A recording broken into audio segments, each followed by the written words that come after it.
back to Degraman. We are here with Castle, who is just, being comfortable. Your lips are blue, you'll freeze. Castle unbuttons his jacket as well as mine and holds me close. The heat from his body causes my own to relax and melt. But before I'm able to utter a sound, his hot lips are on mine. Excuse me? I can't even push him away. If I did, he'd fall off the train. The moment I feel his burning tongue clumsily slide across my lips, I suddenly find the strength to resist. I push him away, losing my balance in the process. Fortunately, he catches a hold of me before I fall. Cass, when did I allow you to do such a thing? Taking me safely into his arm, Cass holds me firmly yet gently and refuses to let go. I can feel his labored breath brushing against my face as he looms over me. His pale blue eyes shine particularly bright in this darkness. Stop messing with my head. Either you like me or you don't. But stop reaching out to me then pushing me away. I'm just tired of this back and forth. When have we done that? When have we done this, Cass? What are you talking about? Did what I say last night mean nothing to you? What about our kiss? You didn't kiss me last night. You've never kissed me. Cass clenches his teeth. So that wasn't a kiss. What about the fact that I survived solely as a result of my feelings for you? Were those just empty words? Those are Vincent's words. Does it even matter? Do you both share something? A mind? A body? What's going on? We both look at each other with surprise. Just as I thought, you like the me, Vincent, more. Huh? Fine if that's what you want. I'm confused. Are you both the same person? Oh my god! Is this what's the damn guy's name? What is the guy's name? Moon Knight! Is this Moon Knight, bro? All of a sudden, a fog surrounds Cass, and the next thing I know, I'm looking at Vincent. Unable to support my weight with this one arm, he immediately drops me to the floor. I can't believe you. Do you think I like kissing you when I'm crippled like this? He angrily tears away half the bandages on his face, and I can now see how raw and inflamed the skin is around his purple eye. This is the only way I can see you with this broken body. Do you enjoy it? Do you like seeing me this helpless? Vincent, how are you here? What is going on? Even through his scarf, I can hear his heavy sigh. I think I understand now. Vincent limps to the top step, then waits for me to join him. Even though he's quiet, I can see the rage seething in his one eye. He's absolutely furious. Feeling his emotions coil around my body, I shiver. Don't tell me you didn't realize we were one person. What?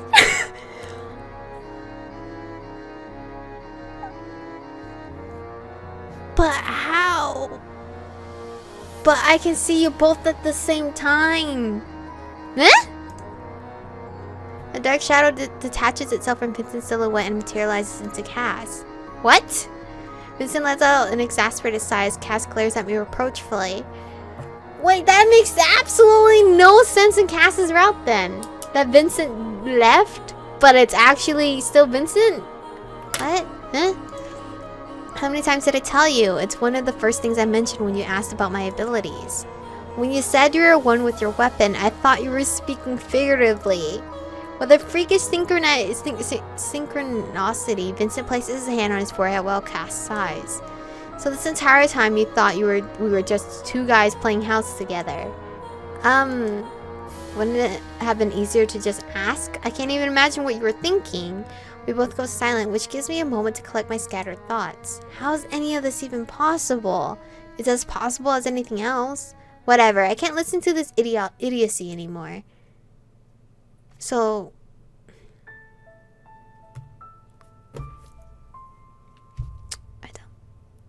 I don't even know how to logically explain this situation. Vincent spins and leaves the vestibule. I then turn to Cass, hoping he'll be more willingly to clarify the situation for me. How was I supposed to know? Why is it okay to have two arms and two legs but not two bodies? Turning into a weapon didn't surprise you. Why would this? You're right, but still. I thought you guys were like just best buddies, you know? Like the dynamic duo. You can't have one without the other, you know? When it comes to that, I didn't know you guys were the same person. So who's the main leader? Who's the actual person? Is it actually Vincent? And you're just Hassel, but you're a Vincent? Not knowing what to say, I fall silent. Without saying another word, Castle heads back to our compartment, and I watch as he gathers his things, both his and Vincent's. But you have different bodies and personalities. I try once again to understand, and the same thoughts, memories, and feelings. What is this? Is it not a perversion of love to love the both of you? Saying that you only love Vincent is like telling someone you only love some parts of them, but not the other. That you love their body, but not their hands or legs. The words coming from his mouth are so shocking that I fall silent again. I think we need some time apart to think things over. Ein reserved the entire car for us, so I'll be in another compartment. Ein's extravagance doesn't surprise me, nor does the boy's desire to run away, and I sit in silence as I watch Cass leave. Yeah, he is right. I do have a lot to think about. I spent half the night worrying about trying to remember all of my interactions with both Vincent and Cass, and the more I analyze things, the more I realize it all has to be true. It's honestly incredible. Now I'm mind-fucked about Cass's route. When I wake up again, we're already there. Vincent is bandaged from head to toe, even his face is fully hidden from view. Man, it's like a blizzard out here. I can see that he's still limping and I want nothing more than to go to him, but he painfully waves me off with his good hand. I don't need your help. I glance over to Cass, but his expression is stone cold. Once we're in a taxi, I find myself in the front seat again, reminding me of our mission with Rodian. We check into the hotel, settle into adjacent rooms, and I continue to struggle with wrapping my head around everything that's happened. Okay, now I understand these choices. Okay, except both Vincent and Castle. The only thing I know for sure is that I love Vincent and Castle both. Whatever they are, no matter how enigmatic or incomprehensible I feel drawn to them, I want them. I spend the entire day alone in my room, not knowing what the guys are doing or what is going on. The silence weighs on me and I feel empty inside. Vincent's books, which I still have with me, only make me miss him even more, and yes, I miss Cass too. By nightfall, I come to the realization that being alone won't make it any easier for me to understand Vincent Castle's strange physiology, so I head to their room. I continue to knock on the foreboding door until Cass finally opens it a crack to shoot me a scathing look. I want to talk. Doesn't matter if I want to or not. No. He sighs and attempts to shut the door, but I manage to get my hand through the crack. That was very reckless of you. What if I hadn't stopped to smash your fingers? You had time to react and I want to talk. You're being rude. It's cold. I'm being rude? You guys are being rude. Not rude, but his cold eyes sting. Are you now going back on your word? It was just a simple misunderstanding. It isn't simple. Yeah, just like me learning that you two are the same. That's not simple. I refuse to let Cass's icy words dissuade me. I want to be with Vincent, but I also have feelings for Cass. I won't allow my feelings for both to destroy our relationship. If I can get used to all of the incredible changes that have happened in my life, then I should be able to get used to loving a man who not only has two personalities, but two bodies as well. Let me at least come inside. Or would you rather I stand out here all night? I don't care. Even if you don't want to see me and my presence heals Vincent. I need to see Vincent. He's much more emotional, so I have a better chance of influencing his mood than the more restrained Castle. Knowing that Cass will eventually give in, I continue pressuring him. The moment he opens the door a little, I'm able to slip in. Vincent is lying on his bed reading a book and pretending like nothing has happened. Cass continues his effort to ignore me by doing push-ups right next to him. Without taking his nose from his book, Vince gets up and sits on Cass as he works out. The entire circus act takes place in complete silence. They're making it abundantly clear that even though I'm here, they have no intention of stopping what they're doing.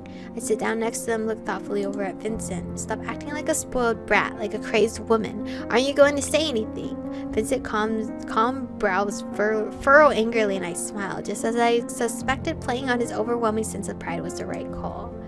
I must be a degenerate for enjoying his irritated expression as much as I do. I can't believe you're actually smiling. Vincent's irritation finally breaks through, giving me exactly what I need. I'm smiling because I'm happy to see you. I'm not smiling, you're imagining things. I'm smiling because you're cute when you're grumpy. I'm smiling when to get your attention. I'm smiling because I'm happy to see you. Okay. We only have 3 more choices after this, so maybe the next episode is the final one. Yes, I'm smiling because I'm happy to see you even though we're fighting. We're not fighting. Then why won't you talk to me? Because I don't want to.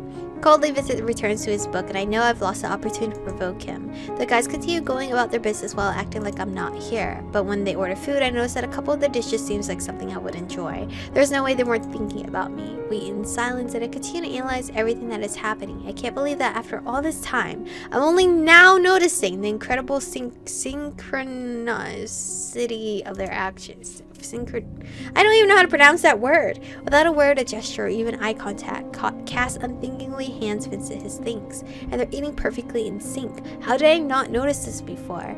At 9 o'clock on the dot, they both head into the bathroom. As always, their lives follow the same schedule. About 20 minutes later, Cass comes out dressed in a nightshirt and sweatpants that are only slightly bigger than his usual wear. Laying down on the bed, he begins leafing through Vincent's books. As for Vincent, he doesn't come out until almost an hour later, and he's wearing his favorite maroon pajamas. The fact that they let me stay in the room instead of kicking me out is something I can definitely use to my advantage, and so I jump in between them and lay down. Either they'll continue to ignore me or lose patience and start talking to me again.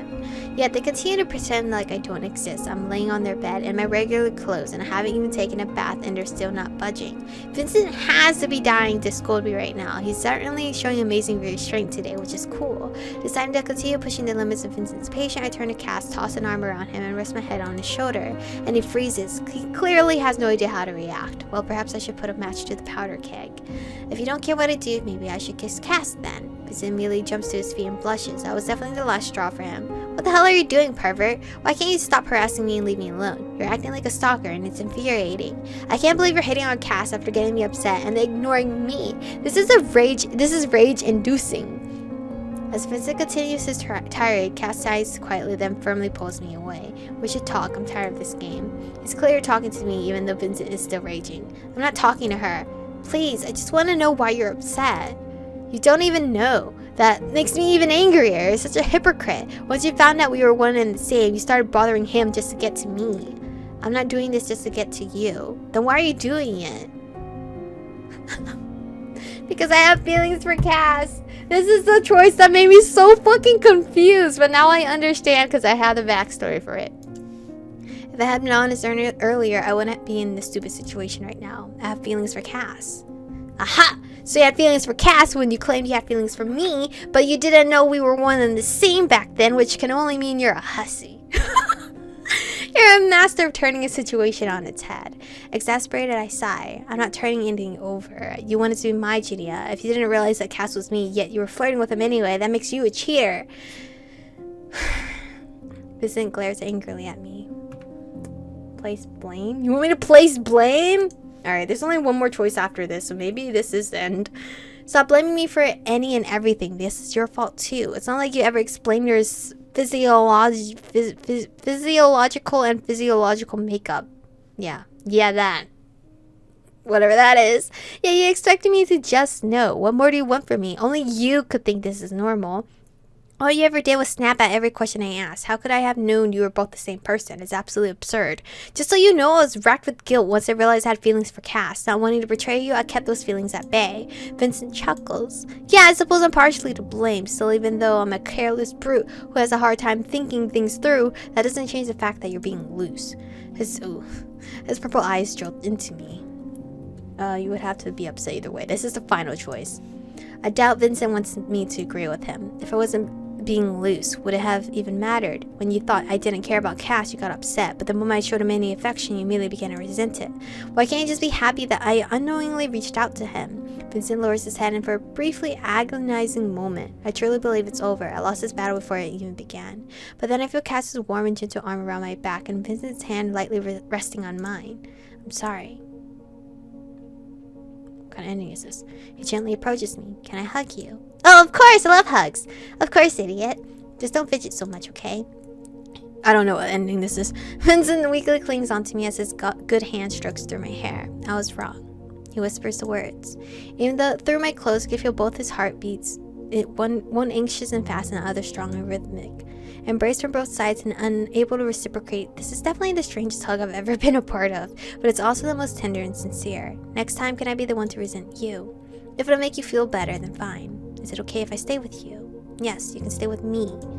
Vincent finally pulls away, but first to the bathroom with you. There are no excuses for being filthy.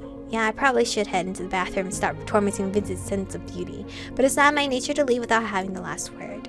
Just don't lock me in there, okay? I'll barricade you in with a wardrobe if it means you won't get into bed with me. That won't help. Well, talking will help you avoid getting washed up. Cass tosses me a pile of clothes, which is basically him telling me to hush up. It isn't until I'm in the bathroom that I realize I'm supposed to share a bed with the two of them. Vincent may not be able to stand it, but I know Cass can. I stare at my lap as I try to figure out what's going to happen to me. It wasn't until recently that I even considered kissing Vincent, and now I'll be taking part in a bacchanal?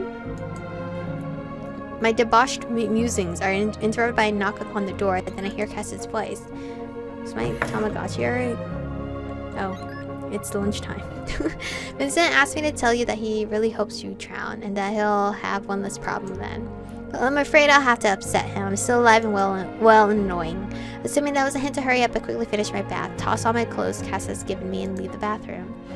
I have clothes now, you know? I don't need to wear yours anymore. But I like it when you do. Cass' answer is brief, but I feel like our peculiar relationship is continuing to thaw. I'm sorry I hugged you like that, even though we were fighting. I'm not upset, and I'm glad we cleared it up. Looking into Cass's eyes still feels awkward. Let's go to bed. Alright. Unfortunately, I find Vincent is lying on the edge, and if the one eye I can see through his bandages is any indication he's already asleep. I'll lie in the middle again. Given no other choice, I lie on the other side of Cass. As we stare at each other, I feel myself growing more and more uncomfortable. Can I ask a few questions? You should be sleeping, but okay. If you're one person, then why do you argue? I mean, it's obvious you have different opinions, but don't you ever have conflicting thoughts and desires? But how can you stay awake while Vincent is asleep, and vice versa? And when you're sleeping at the same time, do you dream the same dreams? We're each like one half of a dolphin's brain, I guess. You know, we experimented once. I stayed awake for an entire week straight while Vincent slept normally, and we both felt well rested. We do share the same dream from time to time, but more often than not, they're different. I can't imagine how any of this is possible. Well, I can't imagine living without two bodies. This is all so wild. It makes me want to slam my head into a wall over it. That won't help your head. The only time Cass has ever smiled at me was in an attempt to calm me down, but now, for the first time ever, I see happiness in his eyes. If you take it for granted, you get used to it. I sigh and lay my head back on the pillow. I used to feel calm and comfortable around Cass, yet now I can't help but think that everything that had once been just between me and Vincent now includes him. That's enough thinking. We made up, didn't we? Come here. Stop! I think I like Cass more than Vincent, despite them being the same person. Cass pats his shoulder, inviting me to lay down on it. He's too sweet. How are you so different? Vincent would never have offered me his shoulder. Doesn't mean he doesn't want to. Incredibly embarrassed, I take a deep breath before lying my head on Cass's shoulder, so he can't see my reddened face. He then gently kisses the top of my head. Forehead kisses. This is much better than yelling. That is true. I can't agree with him more. Deciding to take advantage of his friendly mood, I continue my inquiries. I don't know how much more there is to this, but I'm gonna just stop it here for now. Game pros. But there has to be something terrible happening. There has to be. There just has to be. I've been traumatized by this game so much that there has to be a disgusting, terrible ending. This isn't it. There's no fucking way. Despite me choosing all the choices already, there's no fucking way. But anyway, thank you guys for watching today's episode. Stay beautiful, and I will see you guys in the next one.